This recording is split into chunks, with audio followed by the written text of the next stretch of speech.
This game, when it was announced, I think was a pleasant surprise for a lot of people because I don't think anyone was really expecting this, but everyone seemed to be glad to see it, myself included, and I didn't really get this game straight away. I actually waited a year, but the reason that I got this game, well, aside from just being the fact that I wanted this game, but I, for Christmas, had been given some store credit for game, and so I saw this game and I thought, you know what, I'm gonna get it. And so I did. The series seemed to be going in a completely different direction, and this was a return to form, so to speak. Although I kind of think not entirely, I just have to think of it sort of as its own individual game, but one that I have a lot of memories of. My first experience of this game really, though, was my brother talking about it because he got it on his Vita, and I did eventually get it for the Vita, but I started off by getting it for the Xbox 360. I could have got it for my PS3, but this is at a time where my old PS3 that I had at the time was sort of not sounding very well, so I kind of just thought, I'll get it for the Xbox, and so I did. I went to game, and with my store credit, I went and bought Rayman Origins. So this is actually a 2D platformer, which it hadn't been since the very first game, really, because this was a sort of departure from what it had become with the 3D games with Rayman 2 and 3, and it's a very, very big departure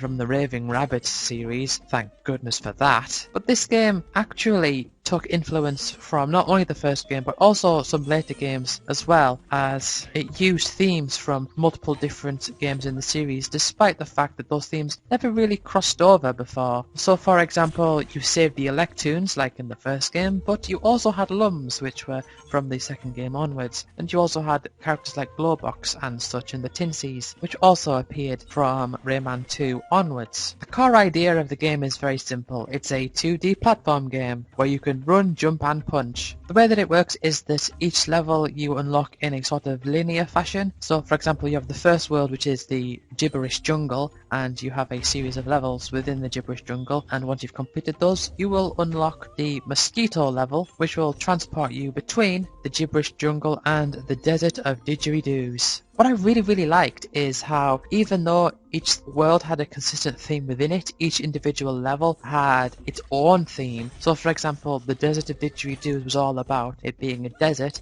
and it all being music based. However, just being music based doesn't mean that it stuck to the same thing throughout. You would have levels that are all about stringed instruments, so you'd have all of these strings with like electric zaps that would go back and forth and damage you, and the music would reflect that. Whereas in a later level you'd have ones where it's all based on woodwind instruments, so everything would be constructed out of all of these didgeridoos and flutes and stuff, and you would have to use the wind to guide yourself around all of these obstacles. Throughout each level you had to save the Electoons.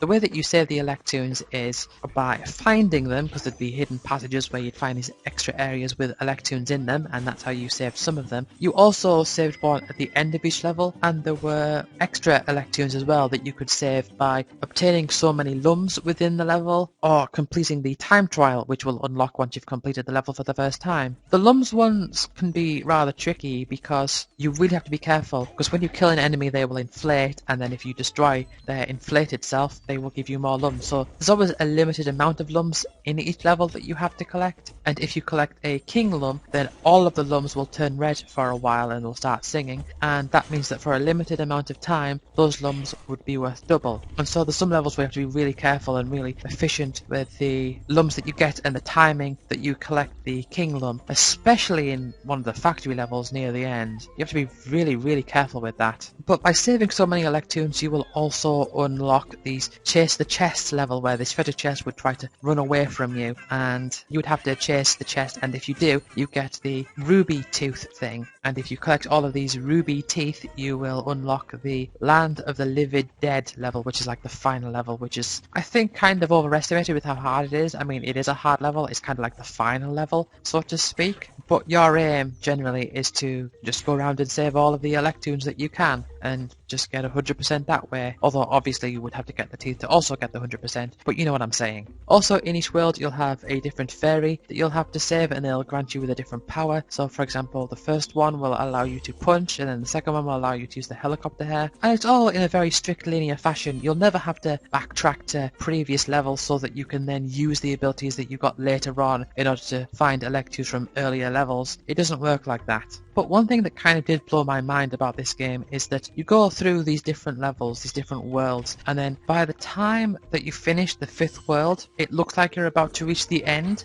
but no, every world from that point on gets like an extra extension, and you can do these extra worlds in any order that you like. So for example, the Gibberish Jungle will have an extended branch where there's an extra set of levels there, and so will the Desert Didgeridoos, and the other worlds will as well. And so you think you're reaching the end, the game just gets bigger all of a sudden. A big memory I have about this game is trying to get someone into it who is now an ex, but you know, we get along fine. But yeah, I was trying to get him into this game, and he did like it, he did get it, and he did enjoy it, but he was so bad when he started. He didn't understand how to play it because he was always playing like Assassin's Creed and Call of Duty. He didn't really understand how to really control platform games, which is kind of like me when it comes to Assassin's Creed and first-person shooters. I don't know how to play them. And yes, this is a really, really nice game, and I really had a lot of fun with it.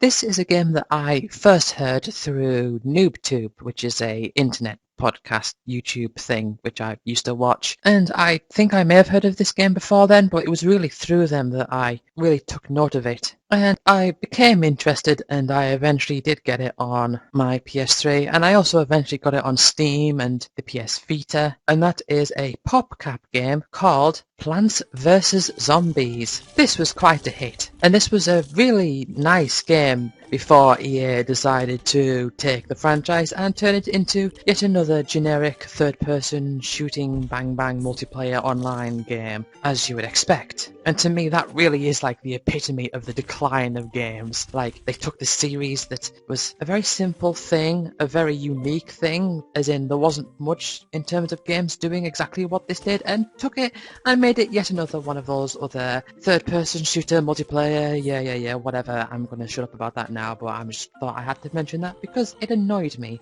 But the story behind this game is very simple. You are the house owner, and zombies are coming to eat your brains, and the way that you stop that is by fending them off with plants. You need to collect sunbeams in order to grow your plants, because it costs sun in order to be able to plant a plant. And also, once you've planted a plant, there is a bit of a cooldown phase where you'll need to wait a bit of time before you'll be able to plant that plant again, and I'm using the word plant a lot. And so you start off with just a single plant, the pea shooter, and you have to put down the pea shooters on this level on the single strip so that they will fight off the zombies. And after each stage you will unlock one new plant, and as you progress through the different stages you'll be given different environments to interact with. So for example, you start off with just the pea shooter, and then after that you get the sunflower. The sunflower is used to provide you with extra sunlight, so you basically use that as sort of like your long-term investment type thing, and that will allow you to plant plants faster. And the further that you go, the more variations you will get. So for example, you have the walnut, which will basically work as a wall, so they don't do anything, but they take a lot of time for the zombies to get through. And you'll get things like the cherry bomb, which will explode once you've planted it, doing a lot of damage to the zombies around it. You'll have the chili pepper, which will do the same, but in a horizontal flame style thing. You'll get these potato mines that take a while to sprout, but when they do and they touch a zombie, it will explode and do a lot of damage. You've got these plants that will eat zombies,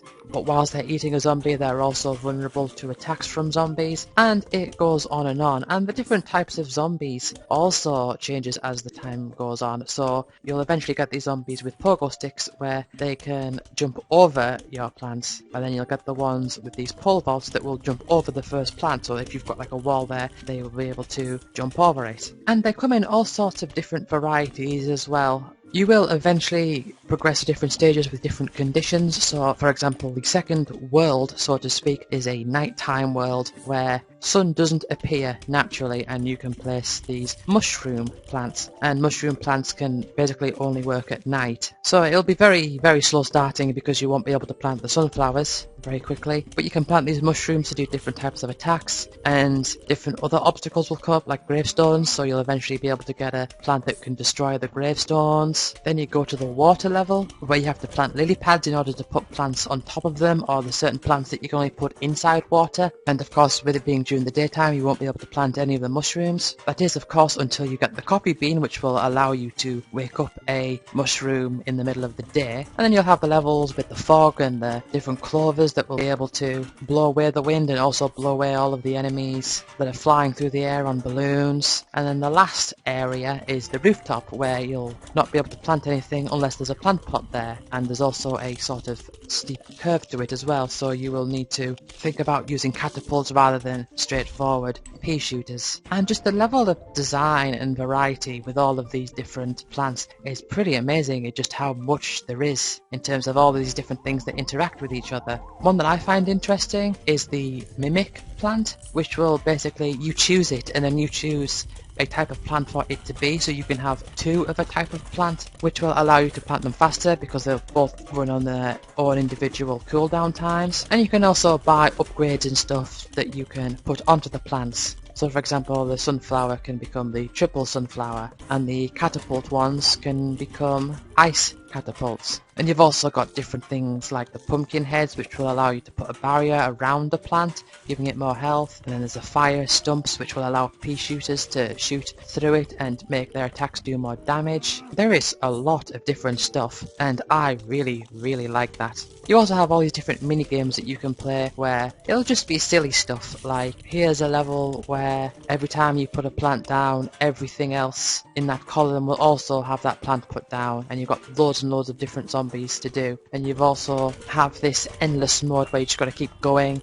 and you have these daisies which will allow you to gain money eventually over time. It's all really nice. And you also have the Zen garden where you can grow your own plants and gain money that way. Just it's easy, but it's really nice. Also, once you've completed the main story mode, so to speak, you unlock a second playthrough variation of the story mode where you'll play through all the same levels again, apart from, first of all, you won't need to spend time unlocking the different plants or unlocking different slots for you to put plants into and all that sort of stuff. But instead, 3 of your plants will be automatically chosen for you, so you'll be given a bit less freedom in one sense over what plants you can put down, but more freedom in another regard. So it's kind of like you have more freedom in the amount of plants you have to choose from, but less freedom in how many you can choose. Which I like that. I like how they added that sort of variation for a second playthrough.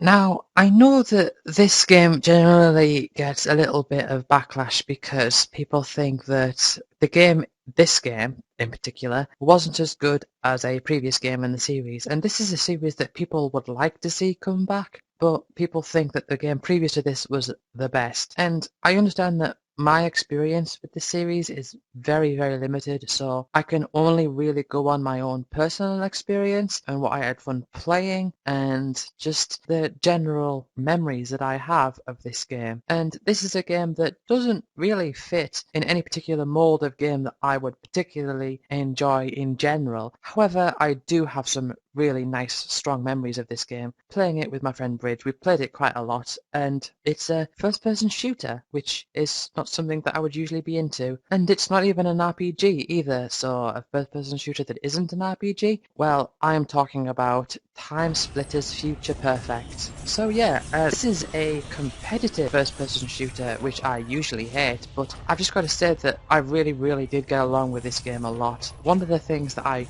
really remember having a lot of fun with was the level editor. I did play through the story mode, and I did complete the story, which I don't remember exactly how it works. All I remember is that you are Cortez, and the whole story is something to do with time travel, so you go to different time periods and all that, but I don't really remember how it goes, but it was alright. But yeah, the level editor, I remember making certain levels for multiplayer games I used to play with Bridge. I remember some of the levels that I made were there just for silliness. Like I remember I made one level which was just a tiny room where it was like a 3x3 grid. It's just a room where the only weapon you could get were rocket launchers. Yeah, that was interesting. I also remember making a story level where I tried making the opening mission from Final Fantasy VII. That was quite interesting as well. And I actually remember making fun of the whole like, oh no, only 10 minutes to escape thing. I made a level based on Balam Garden from Final Fantasy VIII.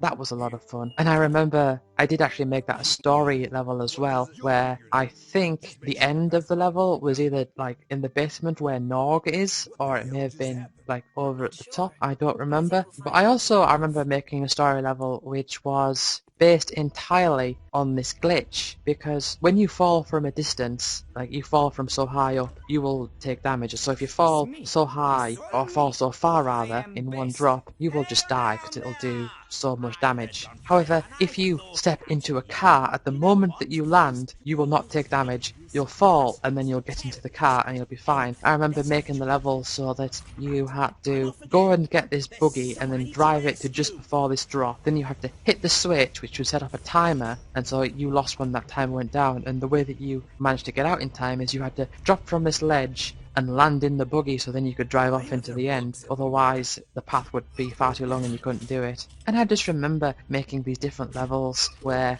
there would be hidden passages, and there's this area in this room in like the sky where there's a minigun. I noticed that whenever there's a game with a level editor and I'm making levels, I always really like having these extra things like really like hidden away. Like in this game, for example, I had this high up room with a minigun in it, and you walk out the room and you just like fall into the main arena and you've got a minigun and everyone else is there with pistols if you manage to find this hidden path that would lead you to this little room with a minigun. Yeah, that was a lot of fun. And like with Time Splitters 2, it had all of the different kooky weird characters, and you also had the kooky weird weapons as well. You had the crossbow and the monkey gun, which just shot out loads of needles at once. And I also remember this game had a lot of challenges as well, so there would be like a horde mode where you would be in this room and then all these zombies would come in, you had to kill as many zombies as you could to get the different medals of different ranks. But my best memory of this game is just going on the level editor and playing it with Bridge and having a lot of fun with it. I also remember he joked about how the most efficient level design technique would be where, because you've got like these undo and redo buttons, I remember he once said that it should be that you can just keep pressing redo and it'll just